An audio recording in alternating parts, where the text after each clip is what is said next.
And now on this one, we're back on this facelift Q5. I got to do a engine out, complete teardown and inspection because we got an oil pressure issue. Let me go ahead and come around here and let you listen to what the engine sounds like before I start.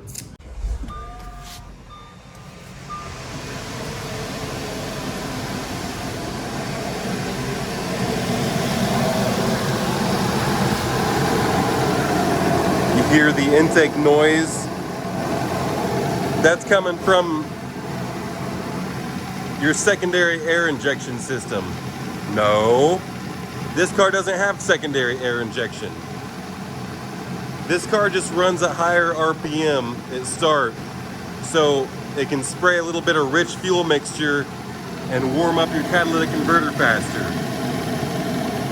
We're gonna wait just a little bit and you're gonna hear the idle drop down and it's gonna go back down to normal idle.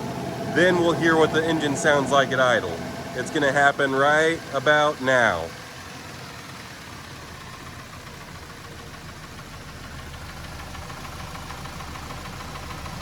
So you notice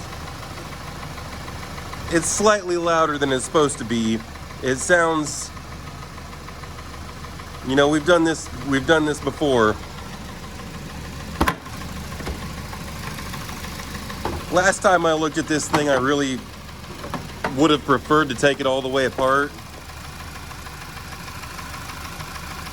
Let's just shut it off and I'll talk about it with be able to hear me better. Let me tell you why ignorance is not bliss. Let me explain that real quick first. You know, if you don't know something or if you don't investigate into something, if you're not aware of it, then you don't necessarily have to be thinking about it. You don't necessarily have to worry about it. Does that make sense? Let me explain what I'm talking about with this engine here. In the past with these things, I've tried to make time and money. You know, I don't care about money that much. I really care about my testimony, you know, winning people to the Lord, honesty, biblical truth, things of that nature mean more to me than, you know, trying to shuffle a few bucks around and have nicer things, okay?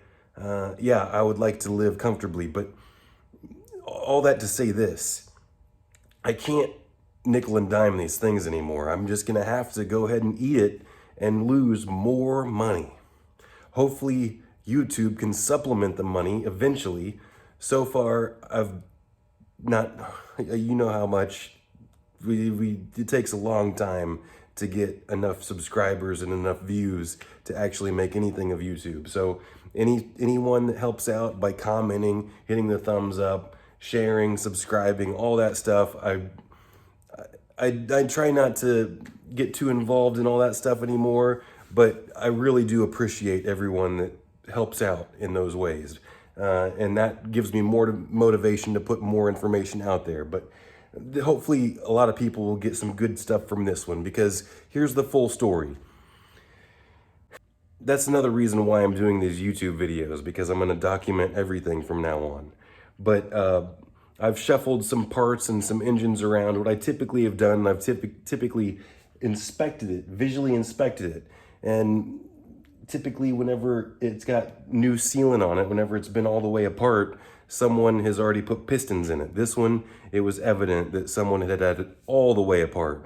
And I believe, see, this has been over a year ago. This is probably a year and a half ago or something I put this engine in. I can't remember how long exactly it was, but I do think I put a rear main seal on it, and I maybe put a timing chain on it and a timing chain kit. I can't remember how much work I did to this specific engine.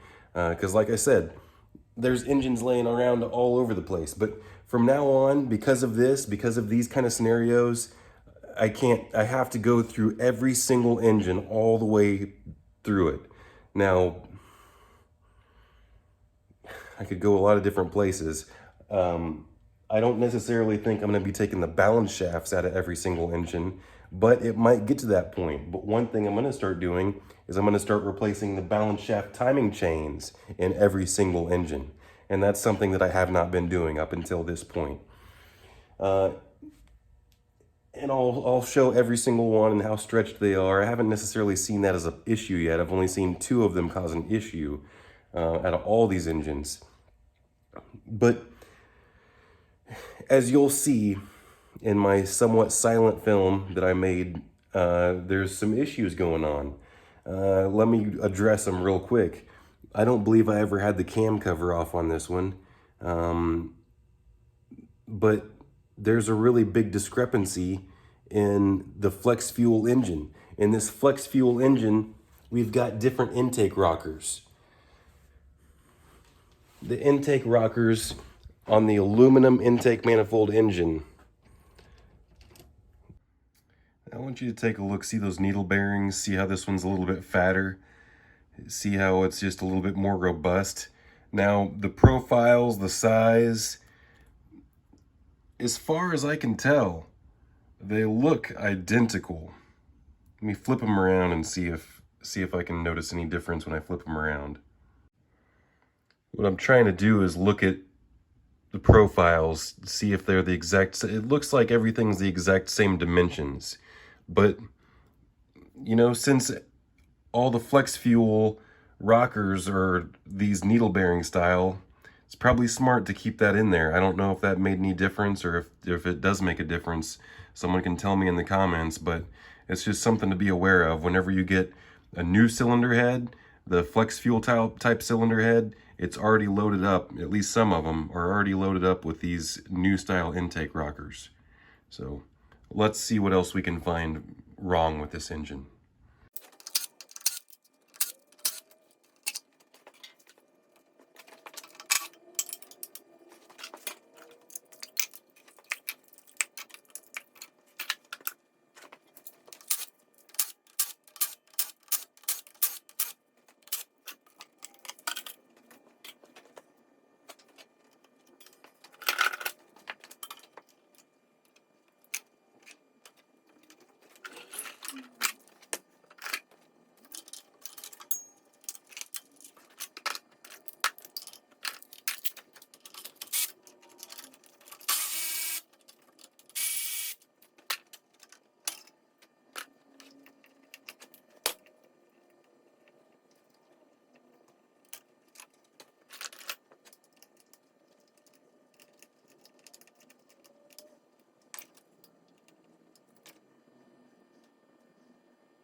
So I went ahead and pulled the pistons out. The crankshaft looks great. Let's take a look at these bearings right here. You're gonna have the most wear on the bearings that are in the rods. But this is normal wear right here. All four of these look the same. That's what you're gonna normally see. I put these caps in order right over here.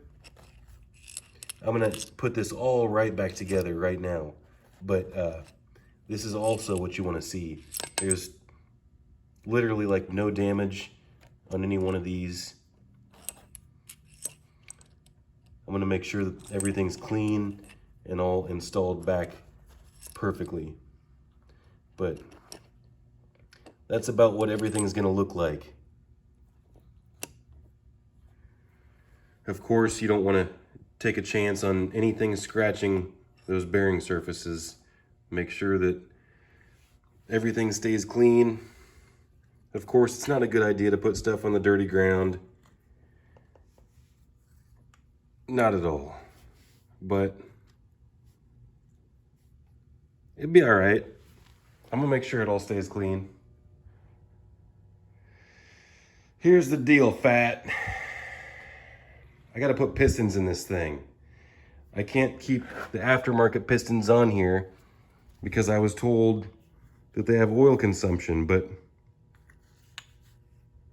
look at the shape they're in. These things cannot be very old. Let's take a look at the rings here. Everything looks like it's in fairly good shape, but it's cheap. It's low quality. Now, let me show you a set of pistons that costs about $800 or $700. I can't remember exactly what I paid for these, but these are the good ones.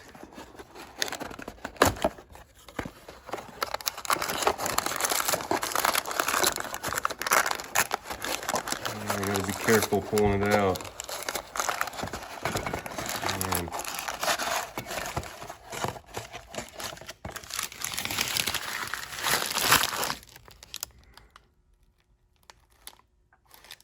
That's the good ring design right there. Yes, it is. Quality pistons right here. I don't really care what people's opinions are. The truth is, this thing behind me, this Q5, it's gonna be running butter smooth tomorrow. It's gonna be running perfect. I wouldn't have accepted fixing it if I didn't know how to fix it or what I was doing. And even if I didn't, I would figure it out because that's the type of person I am. I figure it out. So if you didn't think that you benefited from seeing anything on this video, go ahead and give the video a thumbs down. But if you did benefit from watching to the end, give it a thumbs up. It's as simple as that, you see? Catch me next time. Subscribe to NaptownTuner, and you'll see more engines, more broken engines, and you'll get to see stuff fixed. And I'm gonna put it back together, and you'll see it run perfect. So it is what it is.